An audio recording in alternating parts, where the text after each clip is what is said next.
The topic of our discussion today is the internal anatomy of teeth. Internally, the teeth consist of the enamel, dentine, cementum, and the pulp.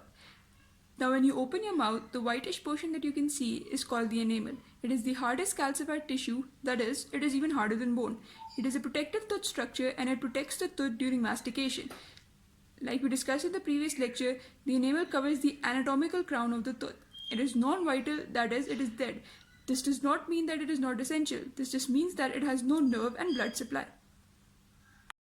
Dentine is the yellowish tissue which is slightly less mineralized than enamel and it is present below the enamel.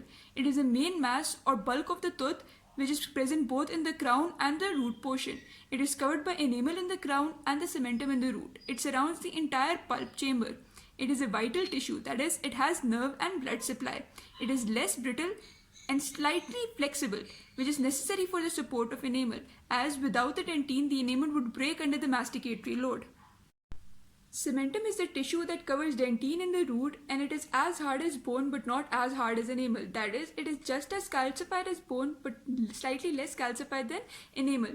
The dental pulp is a soft connective tissue and it forms the innermost structure of the tooth. It is present in the pulp chamber and the root canal and it is surrounded by dentine both in the root and the crown. So as seen in the diagram, this is the root canal, this is the pulp chamber, and inside this is the dental pulp.